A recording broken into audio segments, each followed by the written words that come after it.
Welcome to the KMG Fiduciary Partners Podcast. Here, we'll cover important topics on financial planning and asset management to help keep you informed and inspired for long-term success on your financial journey. Let's join the KMG team now for today's topic. Welcome to the 10-Minute Advisor, brought to you by KMG Fiduciary Partners. My name is Rob Thompson, and I'm a CPA and Wealth Advisor with KMG. I'm here with Cam Kaiser, who is a CFP and Wealth Advisor. Cam, do you want to just go ahead and cover the topic that we're going to discuss today? Sure. So today we'll be talking about employee stock purchase plans, what they are, how they work, and why they're such a great benefit when offered by an employer. As always, we have our producer Mark here with the stopwatch, so we can try to keep this within 10 minutes or less. So when you're ready, Mark? Go ahead. Awesome. All right, so it probably makes the most sense just to go over the fundamentals of employee stock purchase plans. Do you want to go take a shot at that? Sure. So first and foremost, I do want to just mention, I think this is probably right up there with the HSA in terms of most underutilized offerings that are out there for employees. And when we want to ensure that somebody's maximizing their benefits, taking advantage of any employee stock purchase plan that they may have, I highly encourage that. But basically what an employee stock purchase plan is the employer is giving the employee the ability to purchase shares of company stock at a discount. We've seen the discount range anywhere from 5% from fair market value to 15%. So that is something that just varies from company to company.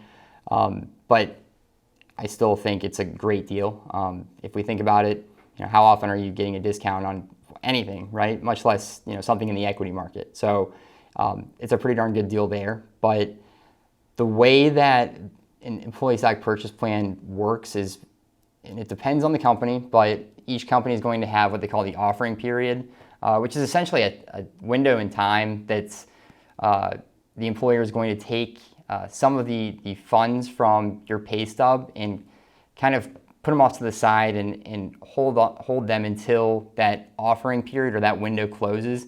And once that window closes, they're going to actually go take the cash that you've accumulated through the period and purchase shares of company stock on your behalf. So it's similar in nature to a 401k, maybe an after-tax 401k contribution, because this is going to be all after-tax money that we're using in order to buy the stock.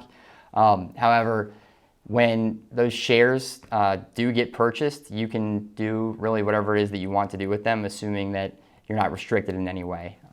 The one thing that I think is important to mention here is the IRS limit for an employee stock purchase plan is $25,000 per year. In other words, you can purchase as much as $25,000 in any given calendar year of your company stock through an employee stock purchase plan. So just something to keep in mind, but if you're able to do it, more power to you. It's a great way to sort of boost retirement savings and utilize it, a little bit of a discount there too. Yeah, sure is. So do you want to just cover the pros and maybe the cons to selling that stock once it gets into your account? Sure. As most things, there's going to be pros and cons to selling it right away. But the main pro that we see of selling it right away is that we think overall, it lessens the risk of your portfolio. If you think about it, the longer you hold on to a highly concentrated position, the more exposed you are to potential volatility and business risk. I'd argue that's even more true for a company that you already work for because you already have so much already riding in that company. Again, that all being said, there are potential cons that go along with selling right away. The main one being that it's less tax favorable. So if you sell it right away, you're going to be, any gains on that is going to be taxed at ordinary income or a marginal tax rate. If you were to hold it on for at least a year, then you'd be taxed on more favorable capital gains tax treatment. There's also to point out that obviously if you sell it in your company or the stock does extremely well, you may miss out on potential company success. But I don't think regret aversion bias is a great metric to use, but it's worth noting. And I think just to jump in on that, one part of this that we always encourage people to do is, so if you do get the discount, and usually you will, right? So let's just assume it's a 15% discount. So we work with Owens Corning a lot, and they've got a stock purchase plan, and it's one of the better ones that we've seen, solely because they actually offer an entire 15% discount, which is, that's a steep discount, right? So in order to really maximize the discount, our goal is always to, kind of stay on top of it so that we're right there ready to pull the trigger and sell the shares off once the shares actually get purchased by the company and transferred into your individual brokerage account.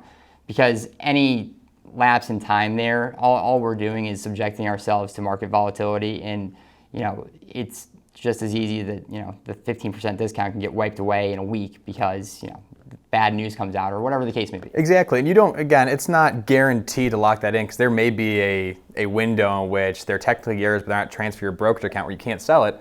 But the more time that you have that concentrated position, like you said, the more at risk you are for something happening. Yeah. It's a great way to, and I've said it before, but it's a great way to just boost your overall retirement savings plan.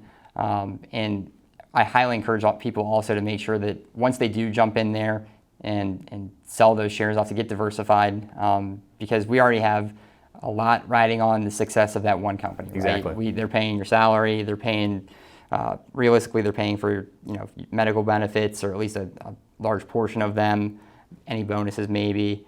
So also having a concentrated position in their stock is really putting us at risk of that single business doing well. Yeah, you're really doubling down or tripling down on that company doing well. And again, you may be biased towards it because you work for it, but there's no need to put yourself at that risk. You don't have to. Yep.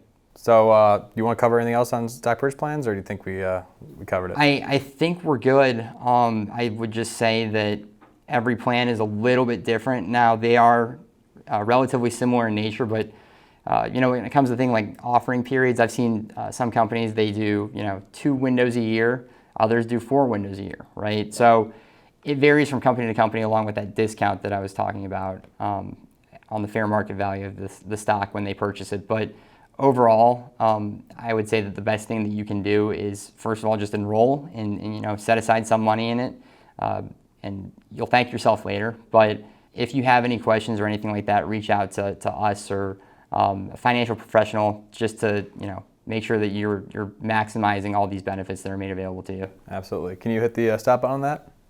All right. Well, that's all the time we have. Again, like you said, if you have any questions or would like us to dive into a little deeper, please don't hesitate to reach out to us.